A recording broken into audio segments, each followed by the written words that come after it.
What's up? This your man Dre Mac coming to you again with another video. This particular video, this is my spoiler reaction review on Black Panther Wakanda Forever.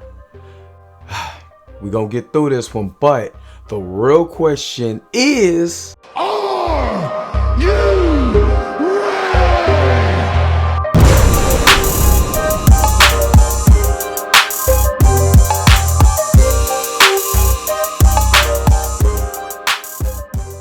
All right, so let's go ahead and jump into this review.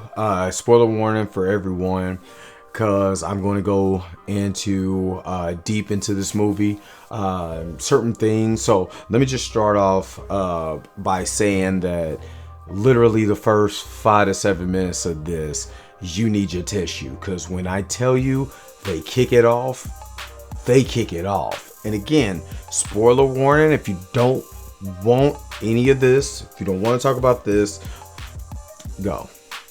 Just go. The door that way. Go. Alright, you've been warned, so if you stay, you're a guest, so you about to get all of it. So again, the first 7 minutes, Shuri is trying to save T'Challa from an incurable disease, and yeah, it doesn't work. And let me just say this. I've literally,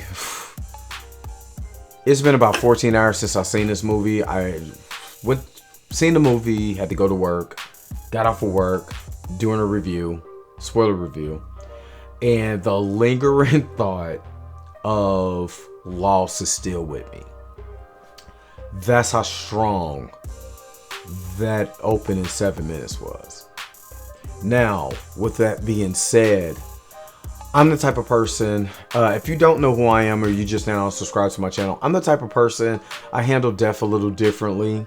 I try to really, because I'm I don't know if you can tell, but I'm a kind of a happy-go-lucky person, man. I try to make people laugh. I'm not gonna lie, I'm the type of person to handle death horribly, because I try to make people laugh. I'm trying to joke, and more on the lines of Thor Love and Thunder. That's why I kind of related to Thor so much in that movie, because that's me. I try to be silly, stupid, because for real, I can't deal with that much pain, just being honest. And with this, there's no joking. And to know that Chadwick died in real life, and I'm gonna talk about the creative too, knowing Chadwick died in real life from a disease that's, you know, it's cancer. And I know people personally that have died of cancer that was real close to. It was hitting hard. So the first 30 minutes of this movie, I could not control my tears coming down my face. Even when I'm not trying to, and I'm trying to just focus or whatever, tears are rolling down my face, because it hits you that hard, that knowing that character is gone. Especially with us in the recast T'Challa movement, which I'm gonna get to that too. But he was gone. He was gone, and it hit hard. It hit real hard, and I didn't stop. I literally didn't stop tearing up till, like I said, about 30 minutes in the movie. And this is a 2 hour and 40 some odd minute movie. I still got 2 hours and about 10 more minutes left. Hit me. So yeah, so that was it. So, and I kind of predicted that the funeral scene that we saw was going to be at the beginning of the movie. I did predict that. I just thought it was going to be during the blip, but they hit me in the face. And I heard a lot of the leaks. I was trying my damnness to stay off of Twitter and stuff like that, and not trying to see the leaks. And you know, you go on message boards, people was talking about it on YouTube. Some of the YouTubers that I trust with information was saying this months ago was gonna happen. You know, so it was true. It was true. The leaks were true. So, you know, a lot of the leaks except for one was true. So let me go into this.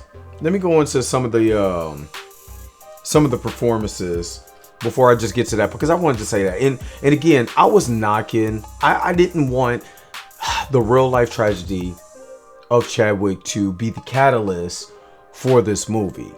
They chose to do it, but it was in love. Ryan wrote this in love, man. You could tell, like I said, the way that I handle grief is going to be totally different from anybody else that handles grief. And when I do these movie reviews, I'm not a professional movie reviewer or nothing like that. I'm an actor who went to Hollywood and didn't get a gig, and I'm coming from an actor's point of view. And not questioning that, I just didn't stay in LA long because you get broke real quick, and if you've ever lived in LA, you don't want to be broke in LA. Put it more like that. So I had to go back to Kansas City. You know what I mean? So, but I'm coming from an actor's point of view. So when I do these reviews, I'm not coming from like a critic's point of view. I'm not a professional critic or anything like that, which I know professional critics, that's not me. I'm literally coming from, if I'm an actor and I'm getting the script and I'm seeing from a character, I'm coming from the character's point of view. And this movie blurred the lines between character and in real life. And you could tell. You can literally tell when they're talking about Chadwick. They're not talking about T'Challa. They're talking about Chadwick as T'Challa.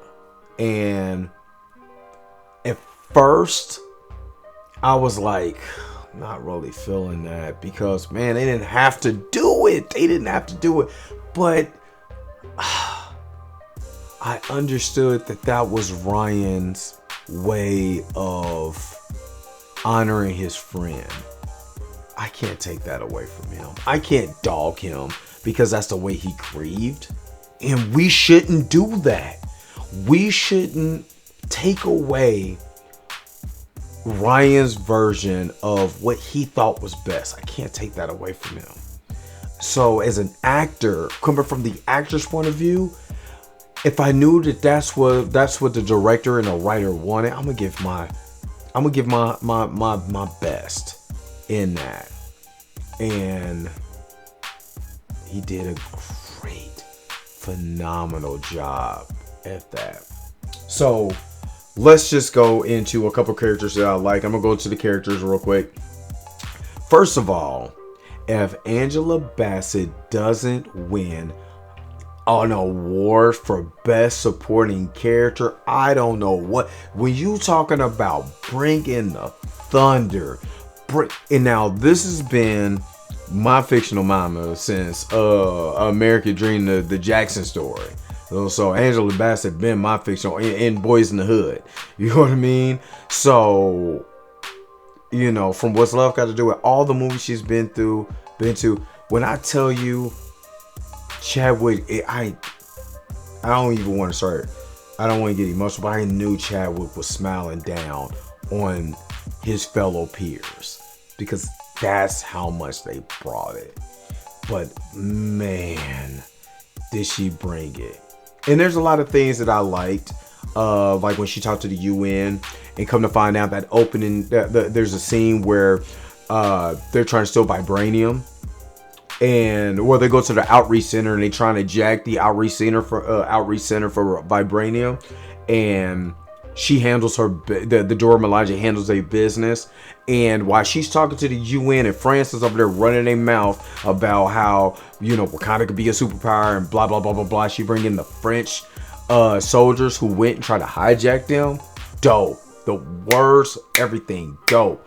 And it brings up a point. If y'all didn't watch the first introduction to Shuri in the comics, the first time we seen Shuri in the comics, go back and watch my video. You will see what I'm talking about. In that, the United States, I think the United States Security Agency or something, was saying the same thing about how, you know, with T'Challa being the new king of Wakanda, how there could be a balance of power and how they could be perceived as a threat. And they're like, yo, wait a minute, hold up. How can he be perceived as a threat? You have no idea exactly how this is going to go down.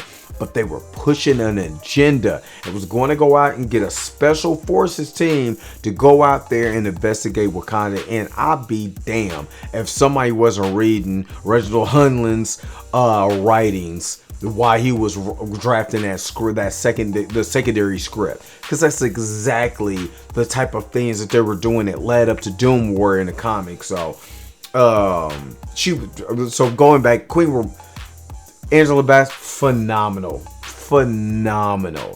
awesome. She should literally win all the awards because that's how well she played the character. Letitia Wright Shuri was amazing. Now there's a arc with her because she didn't go and see her brother because she was too busy trying to save him, trying everything they can to save him. So she didn't even get to say her goodbyes to her brother before he passed, which in reality a lot of them didn't get to say their goodbyes because he kept it a secret. So this is what I was talking about with the writing. And to me, Ryan wrote Shuri as him. I believe the arc of Shuri, like, you're just mad. Like, how could you, you're almost mad at the world. And some reviewers I've seen that said, well, that's not justifiable. The amount of emotion, how can you just get mad at everybody with this? Well, sometimes when it comes to grieving, because there's just 5 stages of grieving, you have and we went through that with Wanda. Literally, Wanda entrapped a whole town because she was grieving. And Shuri in the movie she was so mad she'd rather see the world burn. So I'm mad because she wasn't dealing with her grief, because she was using her analytical side, her scientific mind. Like, man, I ain't tripping about like, she went to go pray to the Panther God boss, but the Panther God boss didn't answer her prayer that she wanted to, because it still ended up the death of her brother. I want y'all to peep that.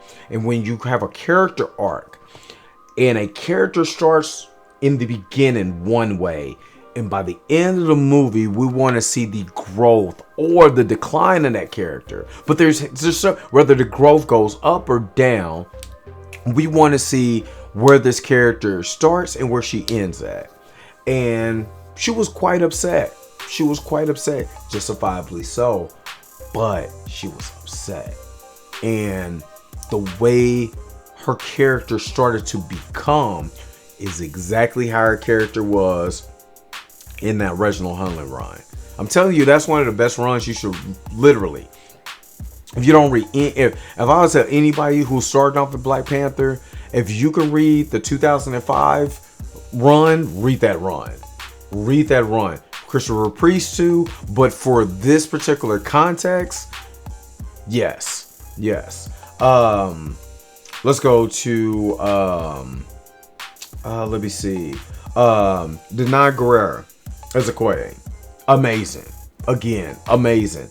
And there's some moments in there where they're blending the line between acting and reality.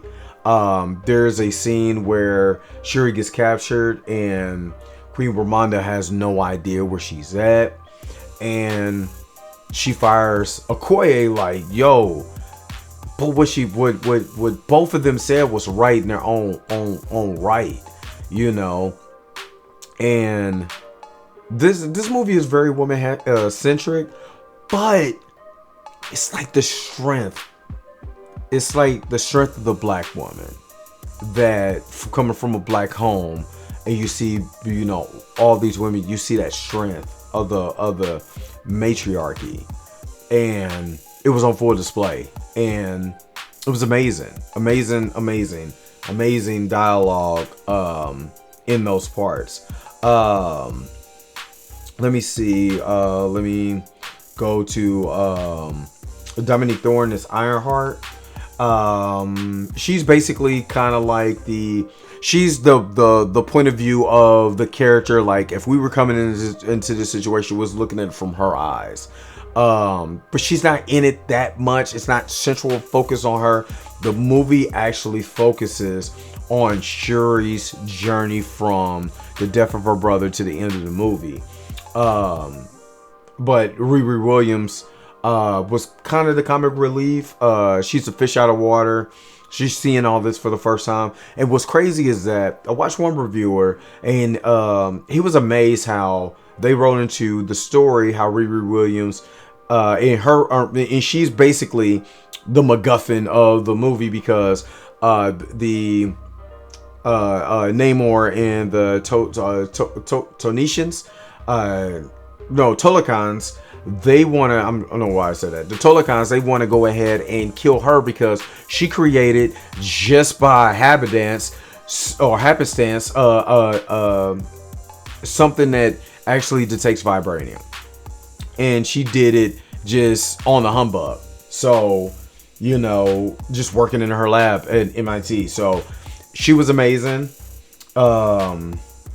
Macaulay, how do you pronounce that? Is it Michaela? I might be saying this wrong. Please forgive me. She was good. She was in her small parts in the movie. She's part of the Dora Milaje. But let me Tanakueta as Namor or Namor. Dope. Just like he is in the comics. And the thing what I like about Namor in the comics and T'Challa in the comics, they're the same type of dude trying to protect their home. And that's exactly what I got from Namor. Phenomenal. Now, I would say, besides Queen Ramonda, he was a highlight. And a lot of people couldn't get past his winged defeat. I like it because Namor's been in the comics forever. That's a part of them. They didn't make it silly. They didn't have like weird sound effect. Literally to me, not a hummingbird, but yeah, kind of like not a hummingbird. A hummingbird go real fast, but him, you know, moving around like he was, him swimming in the water, amazing. Nakia, there's a, you know, her character, and I'm gonna get to her, but her character arc, because she's not prevalent in the movie like she was as a spy. She's over in Haiti. She's doing an outreach center over there. She's the one who go when Shuri and Riri get captured. They go to she goes to find them in Tolokan and brings them home. But I'm gonna save her for the actual end because there's something that I want to talk about. Winston Dude is in Baku. He was also kind of like the comic relief, or almost, and also the voice of reason. Man, that dude, when you talking about scene stealing, this dude always steals the scene. So he was amazing. I would say the person that I was actually surprised at was Julie Louis-Dreyfus. She comes back as Val.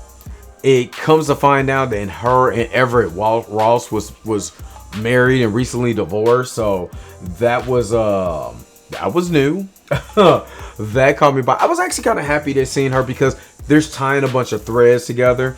And as far as the plot of the movie, basically, as far as one portion of the movie is about how people on, as far as like the UN and everything, they want to go ahead and start getting that vibranium. The people that is, and this is happening in real life, they want to go ahead and sell that vibranium because they want to be a superpower. They want to take the precious resources of the people in their lands. So I believe that there's going to be an invasion. Go back and watch my video on 2099 Black Panther. I believe that's what's going to happen. They're going to try to invade Wakanda for their vibranium, or you can go to Doom War because they did it, you know, similar to Doom War.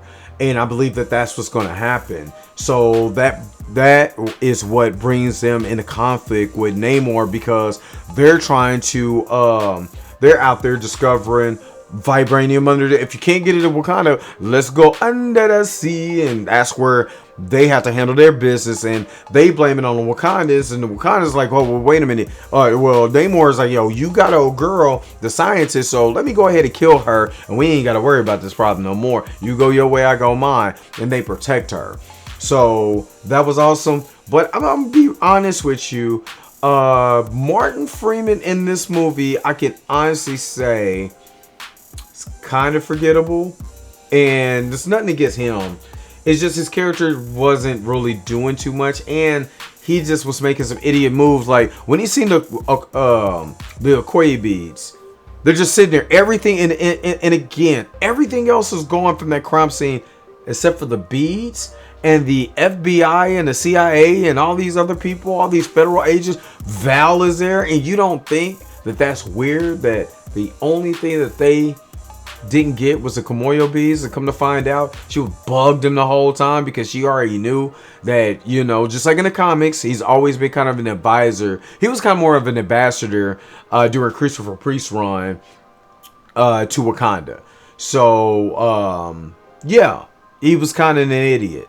It kind of forgettable because he was just doing stuff that you got to be smarter than that. But you know, hey, that's really the gripe. Like I said, and I don't want to make this like super duper long, so because of, you know, editing purposes, but I would say that this movie is very good. Very, very good. Not even gonna hold you. It's very good. Some of the creative choices again. Let's go to the elephant in the room. Let's go to the end credit scene. So the end credit scene, you have Nakia living in Haiti. Shuri goes over there and burns the robe. That was something. Oh, I forgot about the other fridging, but I'm gonna go back to that. They burn the robe, T'Challa's robe, or no, it's her ceremonial robe or whatever. But they burn the robe because it's part of the tradition. Is in its way to letting it go, letting that person that you have grief with, they're now with the ancestors. You know, when stuff gets burned, it's actually a rebirth. Like when you burn grass and new grass grows. So they're burning.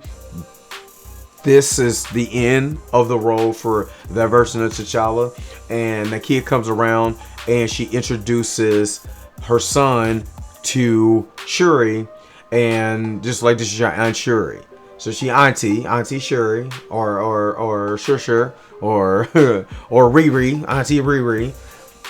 And you know, he said my name is Toussaint, which was I thought he said Toussaint or Toussaint, which is a character that's a cousin to T'Challa and Shuri in the comics. I thought he said that until I heard it, watched it again, because you know, shout out to Cornelius because he sent me the trailer. I mean the end credit scene, but he said Toussaint, and which is a political figure who helped Haiti get their revolution. Like I got like, I want to say what it's like 13% of Haitian ancestry. So that was kind of cool to find out that that's what they named him. But then she was like, "Who is your real name?" And he was like, "He's good. You keep his secrets." And it was like, "Who is your real name?" It's like, "My name is T'Challa, Prince T'Challa, Prince of. I am Prince T'Challa, son of King T'Challa." So us in the recast. Oh my god. Okay. Let me explain this so I don't hold you guys this long. When I was talking about my non-spoiler review of tropes, that is one of them. And it's the fatherless child trope, and it's been done in Marvel for a long time. Everybody got daddy issues in Marvel. That is the biggest thing in Marvel is daddy issues.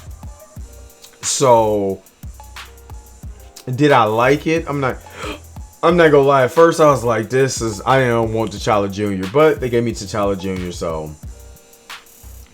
But I also have a theory, which I'm gonna make a theory video of what they can do with this. Because, again, it's recasting, but a different way.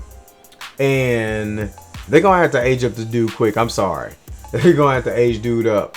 You know what I'm saying? And I'm gonna talk about this in my ending theory video, which I'm going to record here soon. But So the legacy in T'Challa, the main focus that I really wanted out of anything, because I wanted a variant, they didn't give me a variant, whatever. Okay, cool. But the legacy of T'Challa still goes. So, yeah. And like I said, it's like, okay, this part was the end of this chapter of that version of T'Challa, and now you have a younger version. Now what you can do, because you're going to be introducing the X-Men soon, and of course in the comics, you know, Black Panther, Mary Storm, you can literally have now that storyline with the younger characters. Now I'm gonna tell you this, in the comics, he was in his 20s. The first time he became Black Panther, he was in his early 20s in Jack Kirby and Stan Lee's run. In Christopher Priest, it was a little older, but in Reginald's run, he was back to being a young man again in his 20s. So I feel that you can literally get a younger guy this time, you know, a younger actor in his 20s, and do this again with this particular character. You know, the only gripe I would say with the Black Panther character, you have to, I would say, write him like he is in the comics. He's about his people. And if he lived through Haiti and all the things that they went through with the French in Haiti, oh my God, with France and Haiti, you can really make him, dude, I've already seen how it is. I want to protect, not like Killmonger, but like, hey, I got to protect my people. You know what I'm saying? Once he gets of age to be king and Black Panther. Now, let me go to the Black Panther. Shuri is Black Panther. When she met, oh yeah, let's get to this. When she met Killmonger in the ancestral plane, I was like, hell yeah. Because everything that Killmonger said was correct. Your daddy's a hypocrite. Your brother was way entirely too noble, because the character was switched up in from Civil War to Black Panther. It was not the same character. It was written totally different. And in Black Panther, in Civil War, he was about his people. He was about he didn't play no games. And in the second one, in the Black Panther, you had a more of a noble character and stuff like that. There ain't nothing wrong with that, but it doesn't play into who he is as a character. He don't play no games. You know what I'm saying? He's really kind of stubborn. That's why him and Shuri always win at it, because he was more stubborn, because he was like, it was calculated. He was callous. He was mindful. He knew he wasn't playing no games with nobody. He was Batman. I keep saying that. He's literally Marvel's equivalent to Batman. Player, I don't do all that joking. Dog, I got stuff to do. I got people to handle. You know what I'm saying? I gotta rule this nation. He was like Namor. You know what I'm saying? Namor, they was murdering more people than anything I've ever seen in any Marvel movie. That, I'm not saying that Black Panther was out there just murdering people, but when it came to his people, he'd kill you in a heartbeat. Had no problems with it. This is just what it was. So it was kind of taken back when the Black Panther movie came out. But so Shuri is Black Panther. Her arc from the beginning of that grief, and Killmonger, hey, you gotta have to handle your business. Use that grief to be able to get revenge on your people. You know what I'm saying? And that's how she is in the comics. When I tell you, if you go and read Dark Reign, especially number 5, she goes hardcore. She goes hardcore because she's always wanted to be Black Panther. She's always wanted to be the ruler of Wakanda. Do you think she was gonna hold back in the comics? No. She was like that. She had to learn from T'Challa, man. I gotta chill. You know what I'm saying? And in this, because they fridged Queen Ramonda, yes, Queen Ramonda dies at the hand of Namor. That pushed her further, and when she seen her mom, it was like, show me who you are. And she had to realize, this man got a family too. I just can't go around just murdering people. This man got a whole kingdom he got to run. Even though I could be justifiable in my right, because this dude just stabbed me with a whole spear in my side. I got to think about this. Is this diplomatically? Is this gonna work? And yeah. So one thing I would say is that what I really, really liked was, there was a lot of moments, and I don't think we do this enough. And Eternals got criticized for this, but I thought it was a strength. when you just sit down having conversations with no action scene, no nothing, human characters talking like human beings. And that's what I got. And that's what I love. Because I'm in the theme of nobody talks like that. And I could not say that about this movie. Even the most silliest thing, I could see that really happening. You know.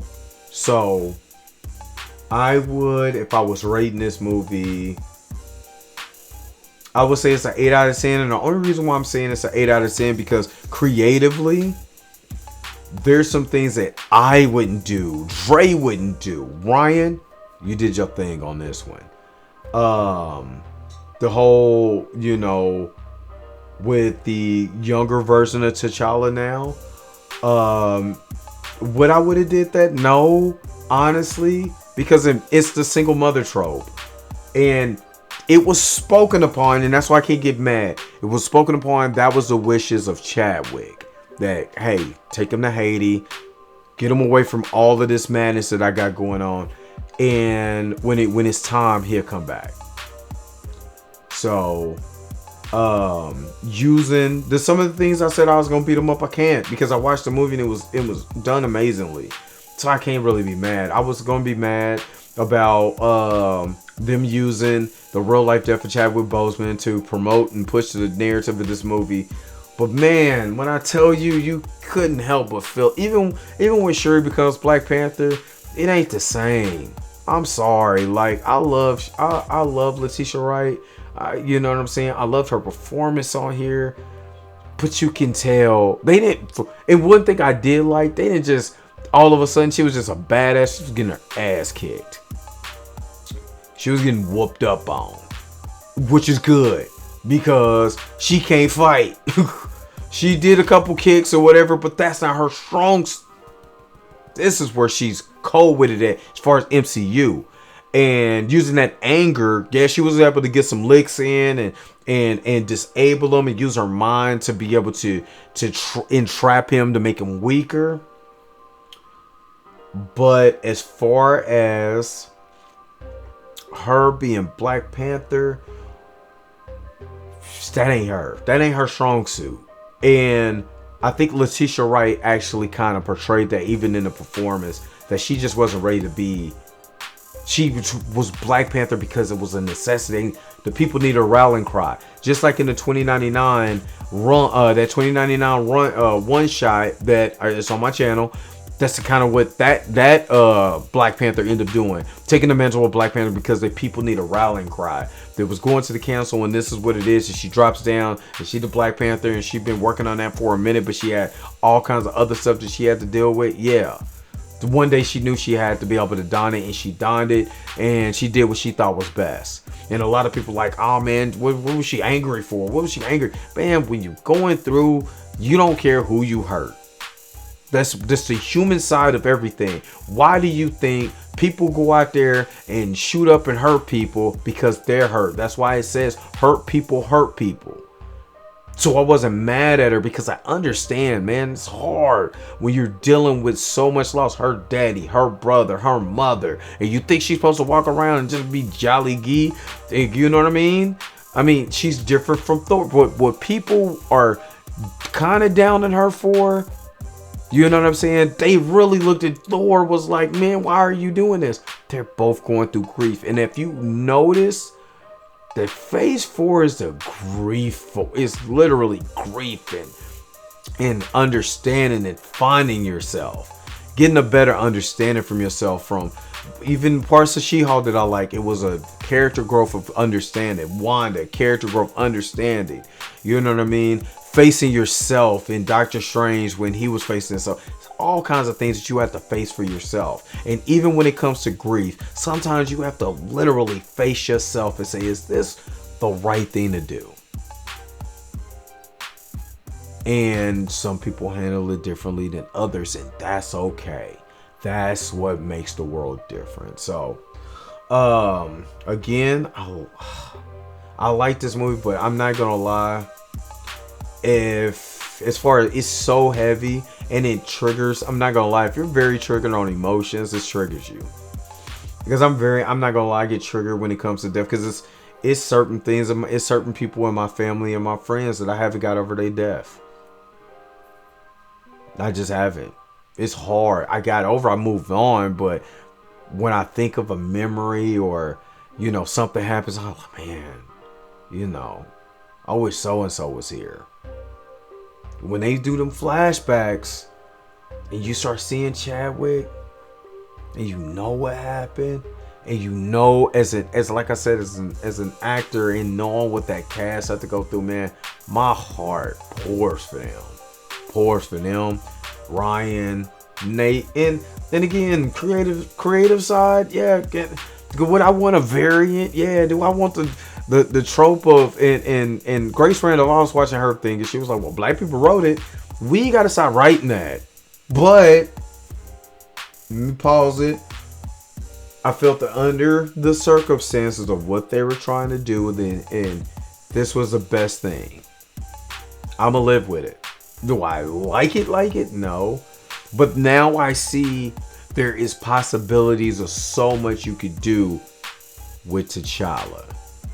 And that's all I'm gonna say about that. But anyway, what did you guys think about the movie? I know this went a little long. I mean, it went longer than what I thought, but it's just so much to unpack in here. I just didn't want to do it under 20 minutes, man. If you stayed this long, man, bless you. I'm trying to get my subscribers up. I'm trying to, get to 2,000 subscribers. So make sure you like, share, and subscribe. Make sure you hit the bell notification so you never miss one of my videos. Share this with family. Share this with your friends. If you like what I'm talking about, cool. If you don't like it, cool. You know what I mean? But I just want your interaction. And please, let's just talk in the comment section. Peace and vibe higher.